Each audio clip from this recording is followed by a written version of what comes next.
queen read-along is a very serious issue we're going to have to deal with.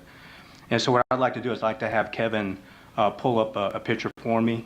The first one, Kevin, is AKA Reptilian Anderson. Mm-hmm.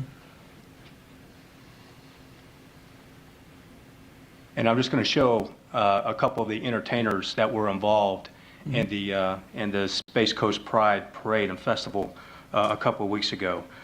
So AKA Reptilian Anderson appeared at the 310 drag show, which again is on the agenda for the Space Coast Pride's festival, as well as their parade on that Saturday that it took place. And so again, I want everybody to kind of take a look at that. And as we look at that picture, I would kind of like to ask the sponsors of this event, how do these entertainers represent the core values of your organization? Just kind of think about that as you're looking at the picture. And I know it's kind of sickening to even look at. Okay, Kevin, let's take that one down. And then let's put up Quinn Vickers, Azaria Valium.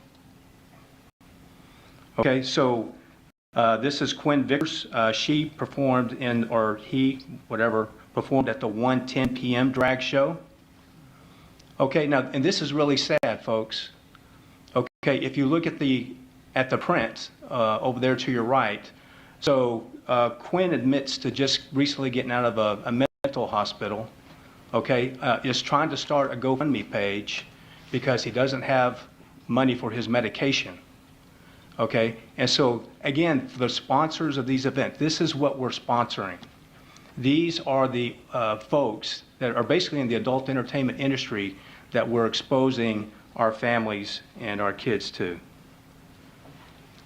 And last but not least, Kevin, let's pull up the video. This is, and let me kind of set this up. And so for everybody at home that's watching, this is very risque and vulgar. So if you have kids in the room, you might want to remove them here in the next 5 seconds. 5, 4, 3, 2, 1. And again, this is Isaiah Lee Kincaid. This was one of the Masters of Ceremony for the event. And this is his performance at an adult club in Orlando.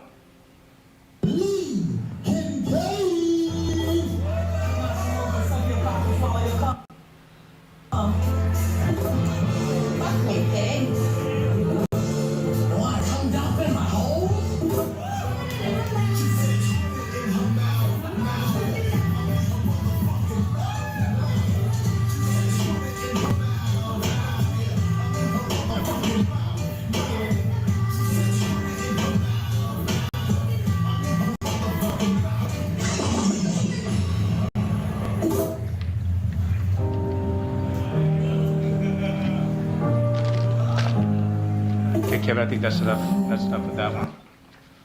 And so again, you know, how do these entertainers match up to the mission statements and the core values of the companies and the organizations that sponsored them? And I just want to kind of read off the names of the corporations that were involved in this event. L3 Harris, Hometown News, Northrop Grumman, Collins Aerospace, ViaStar Credit Union, Bank of America, Hotel Melby, and then Truist. And so again, if these entertainers and what they stand for, if it does interact and it's conducive to your core values, then you know what? Why don't you have these events on your property, at your locations? You know, do it after business, let it be an adult event, and have these types of entertainers come up and perform. You know, the thing that's really frustrating for me is every year at Christmas time, we really struggle to come up with what, $15,000 or $17,000, Kevin, for the Christmas parade.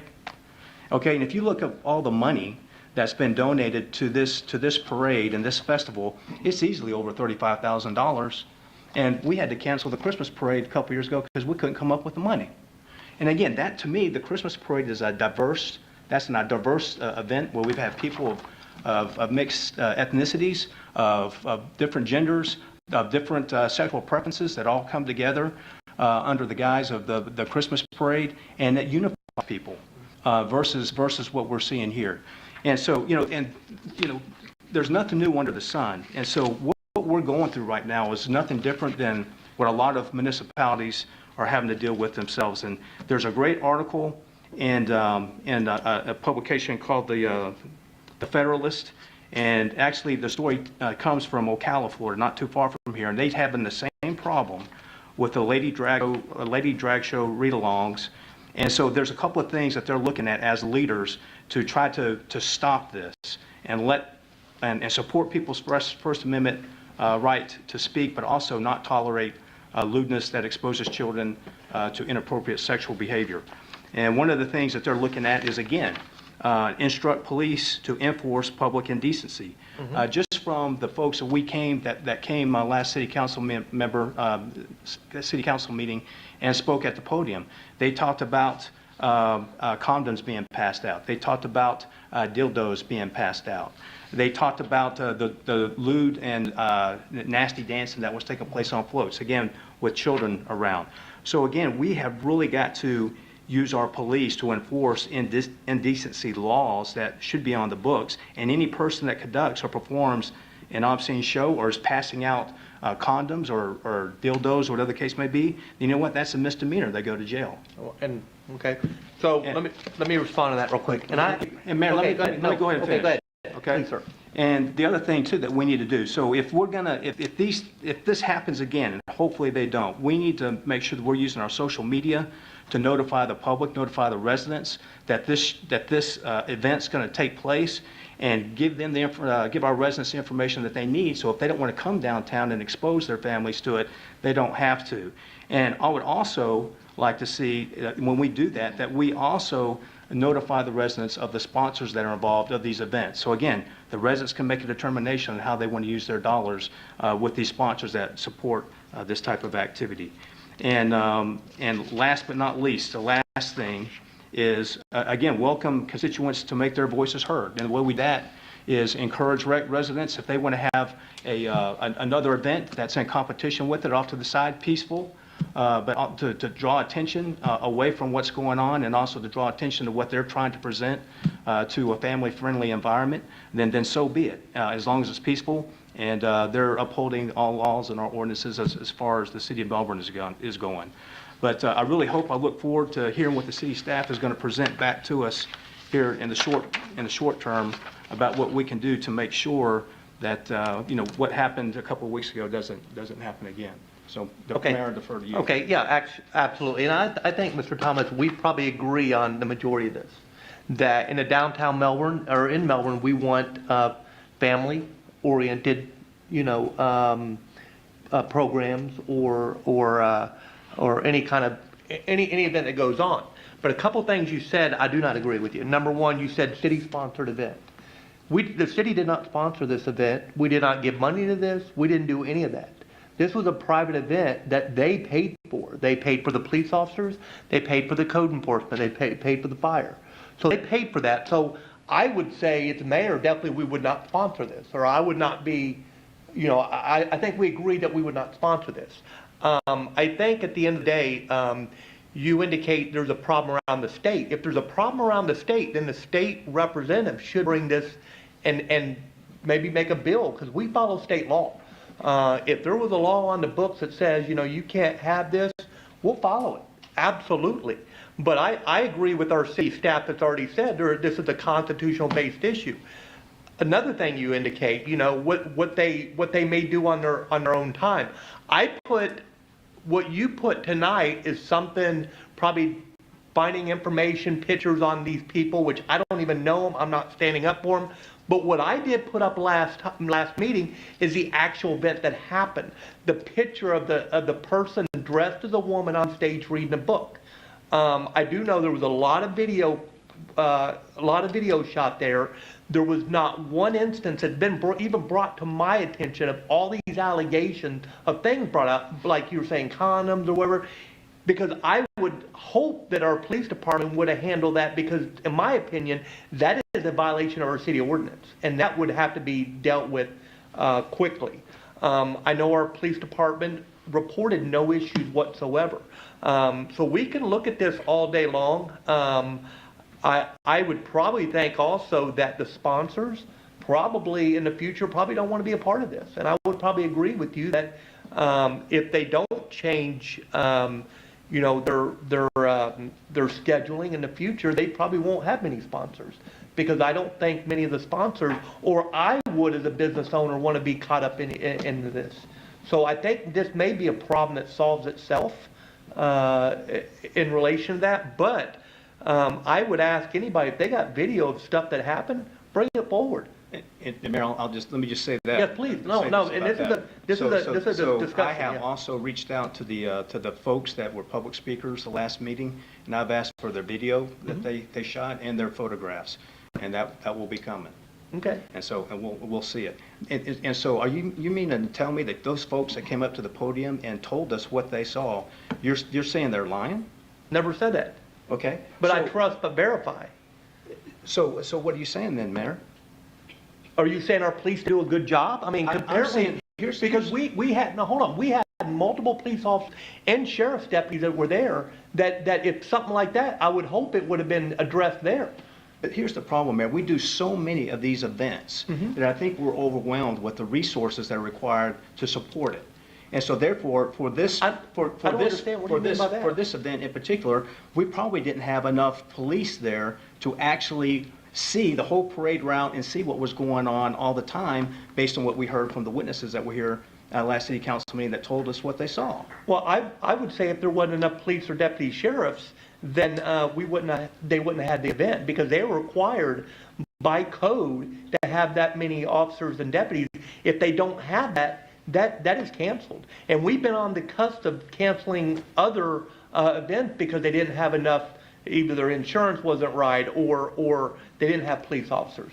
So good, and I would even argue that any event that goes on in the city, there may be drug use, there may be many things that go on.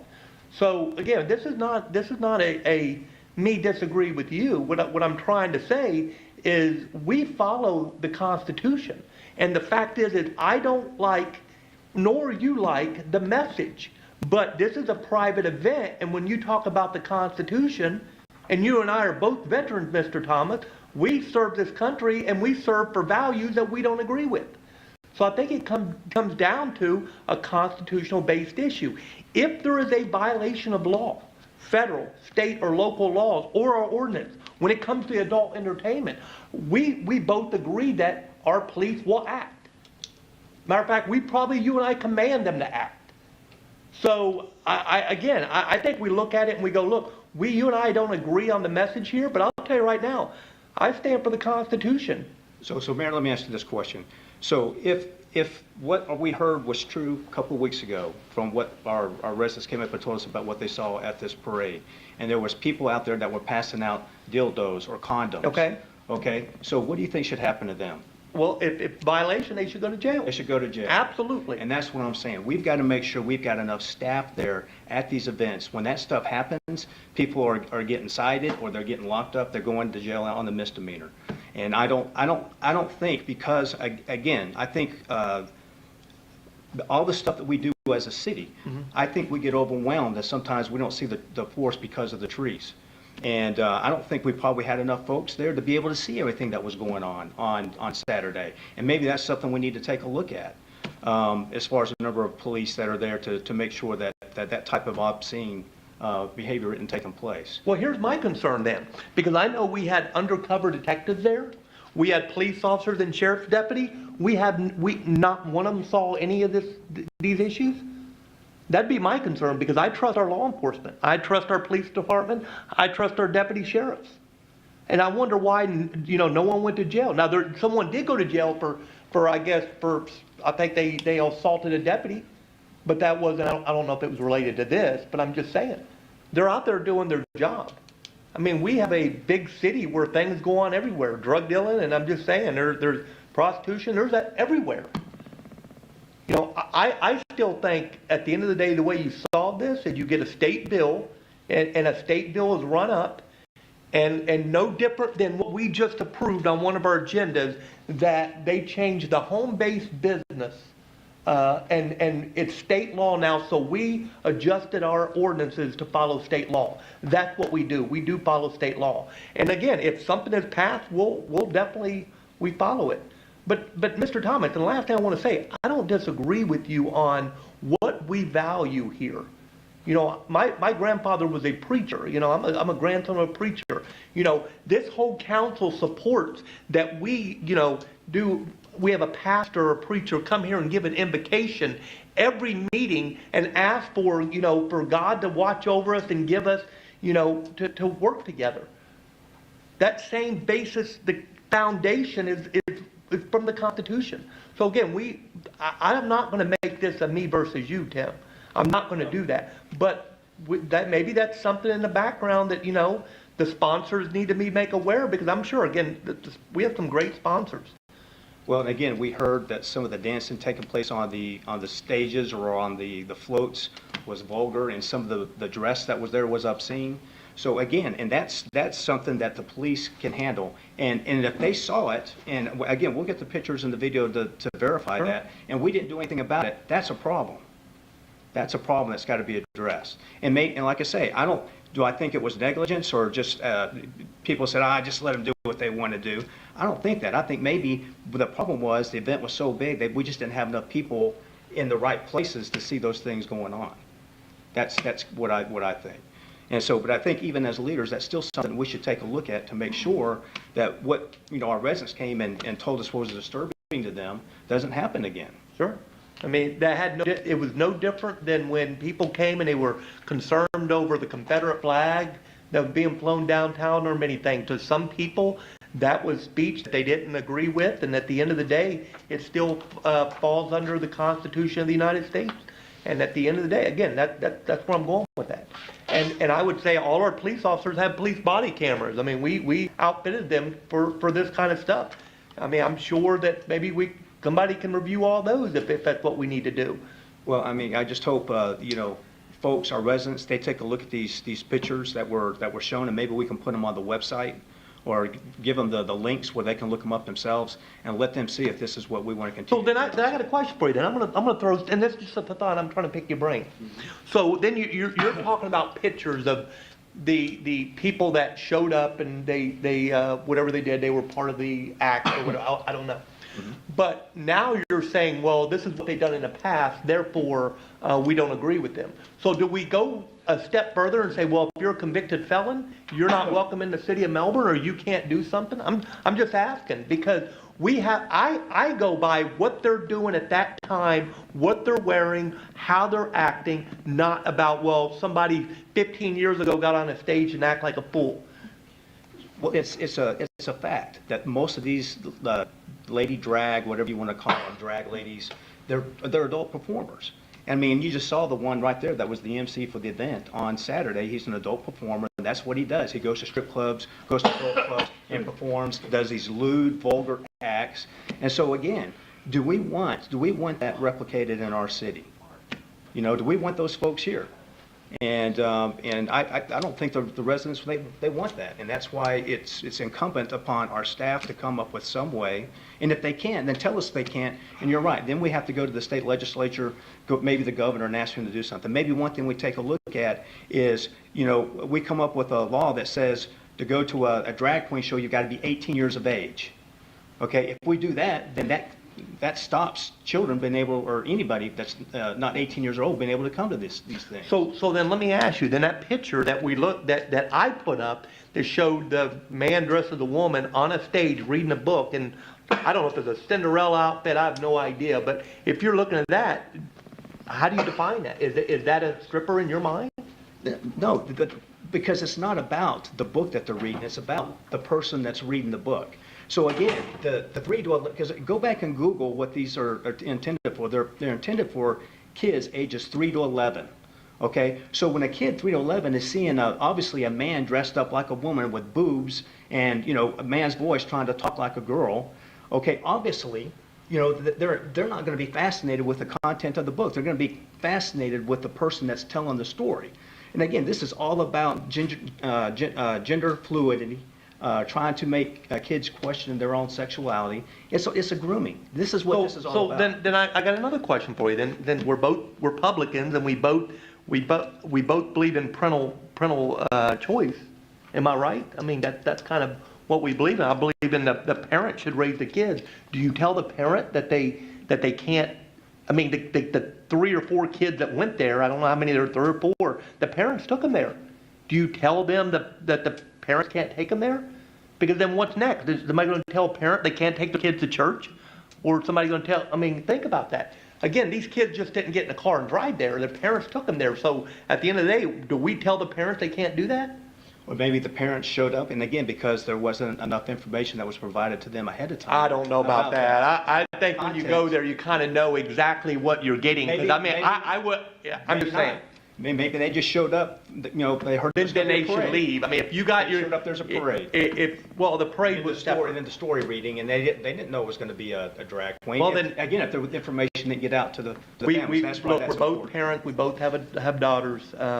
Mr. Thomas, you and I both probably took our daughter somewhere and maybe there happened and we go, look, our children shouldn't be here because there may be, you know, people speaking out of tongue or whatever. So I think that's I don't know. I just have a hard time believing. I believe, again, I think that's something that this could easily be addressed at the state level. I mean, then if, like you said, it's happening all over the state of Florida. Well, we can only control what happens in the city of Melbourne.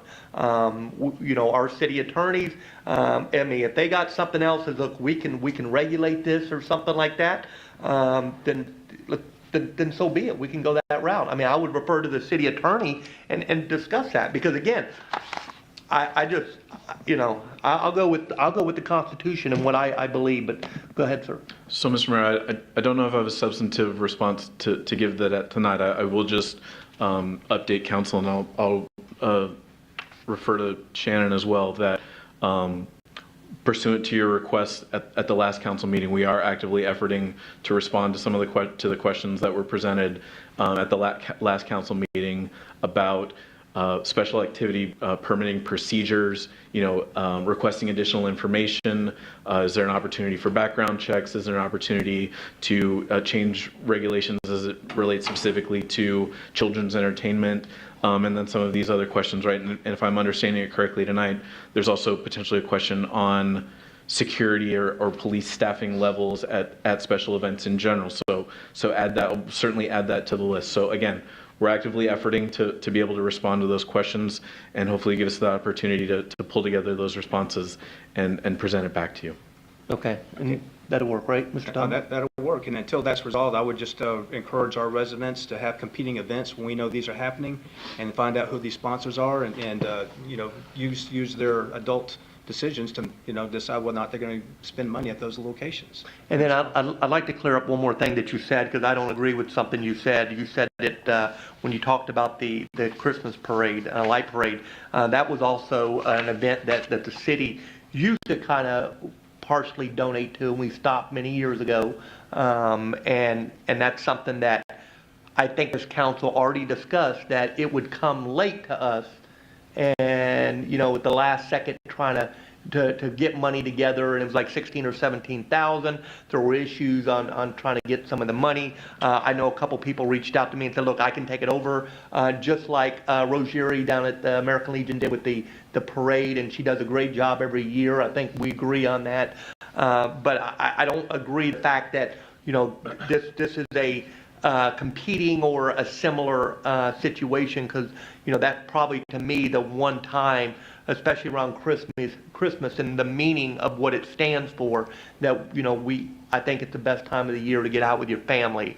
That, and of course Veterans Day and 4th of July, but I don't know if I agree with the fact that it's kind of just like this, or it's similar, or the way we raise money. That wasn't even ours. That was somebody that's been doing it for many years, and, you know, they had trouble with COVID, and I think just everybody had trouble But during Mayor, COVID. she still has to go and ask people for money and companies for money, and we struggle every year to make it, every year. But you're saying that's not us. Well, I'm talking about the city of Melbourne.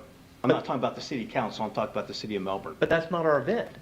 I know she does it privately, I get that, and she's got her own 501c3. But still, I mean, you would think for a Christmas parade, right? She would have people, you know, beating down the door to give her money, and Not necessarily, but that's not correct, because that's just like a business. If you don't know how to ask for money or go to it, I mean, our staff, we do the 4th of July, and we have someone that goes out, and I think last year she got nearly $40,000 because she's out there working. I can tell you right now, during this light Christmas parade, Has any, I mean, I think you even said up here on the dais before, you feel that, that many people aren't being reached or reaching out. And I think you even come out and helped one year get like Mr. Orndorff and stuff. You were the last, I mean, it was like the last minute, and you stepped up and helped with the funding. I mean, I think this thing should be done sooner. I mean, you're going to do it around December or something like that. You don't wait till November to start this thing. You got to start earlier. I mean, I think with the right people behind it and et cetera, and maybe our council helping or whatever. But I don't agree with you that that's just like this or similar, or I don't agree with that, because this is something that, Yeah, well, Mayor, we agree that we disagree, so, and that's good. well then We beat the bush enough. well, hopefully our staff, like I said, I'm confident with the Constitution. I reviewed this. I've talked to some people on this, and again, hopefully, I think this is going to work itself out, because again, we have a lot of the sponsors, and we're both on the Airport Authority Board. I'm sure some of the sponsors do not want this kind of negative publicity or really to be involved in this kind of situation. I don't think they do. Well, and the other thing is, it's not about diversity with this, it's about Sodom and Gomorrah. I mean, those pictures that you see there and what happens at a lot of times at these events is just, it's not what we should stand for. But So it's not, I'll leave again, it at that. So. and again, it's not, it's a private event that they paid for. We have to remember that we are in government. It is not our job to determine what someone else's speech or what their constitution looks like. Our job is to basically enforce federal, state, local law and make places available and keep people safe. That is our job, and I'll stand at. Someone asked me, well, what about a religious group? I welcome them as well, because that's something, again, at the meeting, we need more more prayer. I think we all need more prayer. That's just my opinion, but that's all I have for that. Right. So is anything else? And that was